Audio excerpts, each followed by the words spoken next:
At kaugnay po ng balitang yan at iba pang issue sa sektor ng agrikultura, makakapanayan po natin si Agriculture Assistant Secretary Spokesperson Arnel de Mesa. Magandang umaga at welcome po sa Balitang Hali, sir. Hi Connie, magandang umaga po sa lahat ng taga-subaybay. Unang-una ho sa lahat, gaano na ba kalawak ho yung pinsalang inabot ng agriculture sector dahil sa epekto po ng habagat at mga nagdaang sama ng panahon natin? Connie, yung dalawang bagyo na nakalipas, si Luis at si Maymay, kasama na rin yung epekto ng patuloy na pag-ulan dahil sa habagat.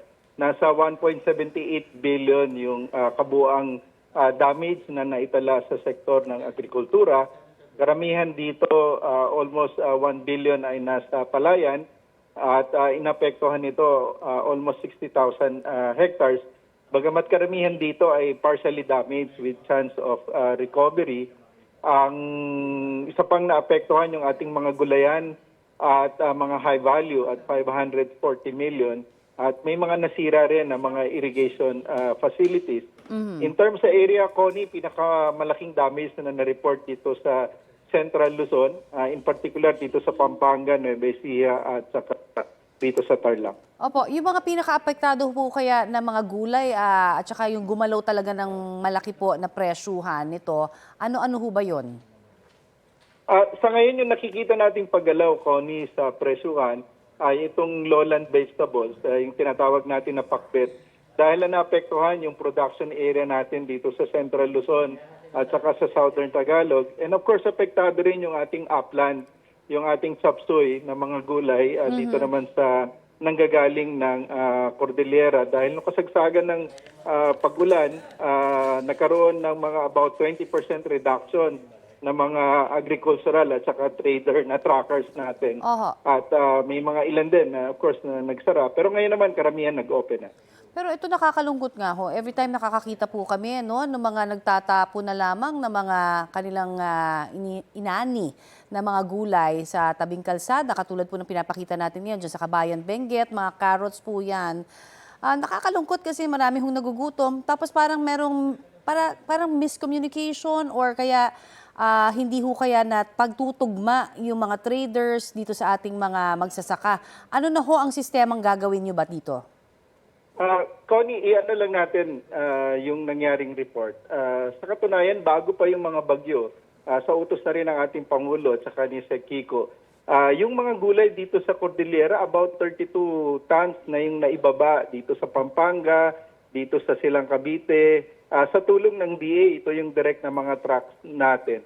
Nagkataon lang nung time na yon, ayon sa report na natanggap namin, dalawa yan yung Chinese cabbage at saka carrot. Naidala na sa La Trinidad yung cabbage, kaya lang nabasa ng ulan. May naibenta na ilan at yung hindi na dahil nabasa nga ng sunod-sunod na ulan ay hindi na nabenta at binalik.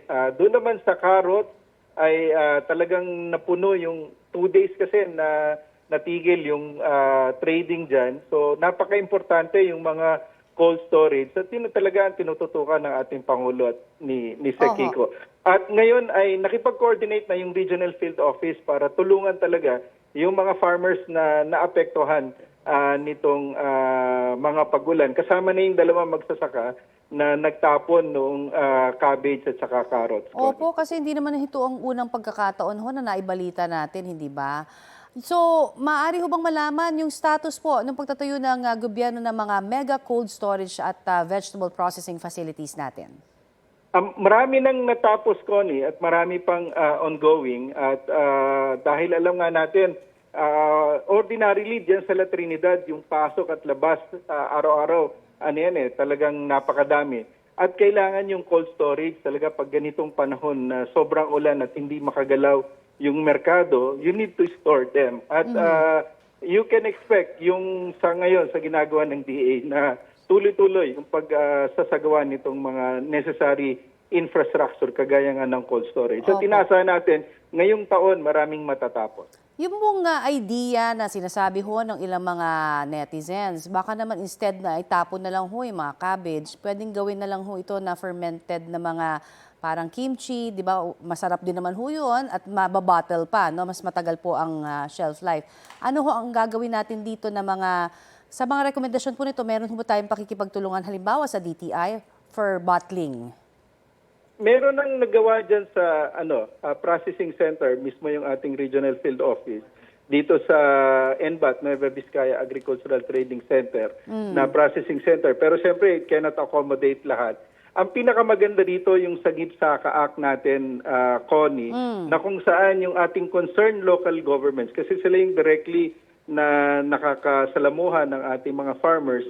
Sa GIPSACA, pwede nilang bilhin immediately yung produce ng ating mga farmers through negotiated procurement para lalong mas maiwasan. So yun yung ini-encourage din natin, Connie, sa ating mga kapartner na LGUs. Yung pong sinasabi naman na mga pagkasira po ng mga pananim natin, ang takot naman baka mauwi daw ito sa mas malawakan, malakihang importasyon pa. Hindi naman, Connie, kasi yung ating gulay, lalo na itong ating upland at saka lowland, we have enough supply. Actually, yung mga nasira ay mabilis din naman yan na nare-replenish, lalo na pag gumaganda na yung panahon. Not unlike halimbawa noong ating bigas na 2 seasons. Pero sa bigas, hindi tayo maapektuhan sa ngayon dahil napakaliit lang din ang volume yung nawala, about 20,000 metric tons. Kumpara mo dun sa 20 million metric tons na pinoproduce natin every year. So wala itong impact sa presyohan natin. Sa gulay, it's very temporary na magkaroon ng uptick sa presyo. Pero in 3 weeks to 1 month time, nakaka-recover din naman agad. Opo, yung pong 20 pesos na bigas, sabi nila baka pwede mas maging malawak na yung coverage, hindi na lamang dun sa mga vulnerable sectors po ang mabigyan po ng pagkakataon makabili nito. Dahil marami naman ho na talagang hirap ngayon sa buhay dahil sa taas ho ng presyo. Yan din ang utos ng Pangulo sa kagawaran na lalong palawakin. Actually, nagsimula kami doon sa vulnerable sector pero marami nang na-include ngayon kagaya yung sa minimum wage earners, sa mga magsasaka, mga isda at sa mga guro. So makakasa kayo na po tuloy. Ngayon nasa 890 yung ating Kadiwa centers kasi nakafocus tayo sa Kadiwa at ang target pa natin umabot yan hanggang 1,500, 2,000 na Kadiwa sites all over the country. Doon po naman sa mga hakbang na ginagawa ho ng inyo pong departamento, doon sa sektor po na posibleng maapektuhan din syempre nung nararanasan nating El Nino, maaari ho bang makahingi sa inyo ng mga detalye?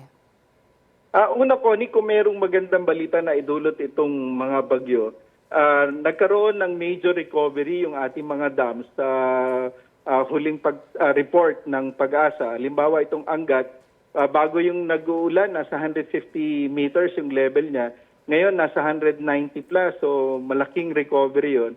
Importante yung mga level ng dam natin, Angat, Pantabangan at saka Magat, in preparation for El Nino. Kasi nga, ito naman mangyayari towards the end of the year hanggang could possibly persist hanggang early part of next year. So, ayan, magandang balita yan. Plus, ngayon ay bago pa man itong report ng El Nino, naghahanda na rin ang DA. Una yung pagsasaayos ng ating mga irrigation systems, plus yung pagpaparami natin ng ating mga solar-powered irrigation systems. Yan ay sinimulan ngayon ng ating Pangulo nung term niya at lalo pang pinapalawak. Mahalaga yung solar-powered irrigation systems dahil dalawa yung ina-address niya. Una, yung mahal na presyo ng krudo kung gagamit tayo ng diesel pump engine. Plus, ito, wala na. And then, libre na yon. And then, nagagamit pa natin yung excess water ng groundwater at saka ng surface water. Okay, marami pong salamat, sir, sa inyo pong oras na ibinahagi sa amin dito sa Balitang Hali. Maraming salamat din, Connie. Mabuhay ka. Good morning. Yan po naman si Agriculture Assistant Secretary Arnel de Mesa.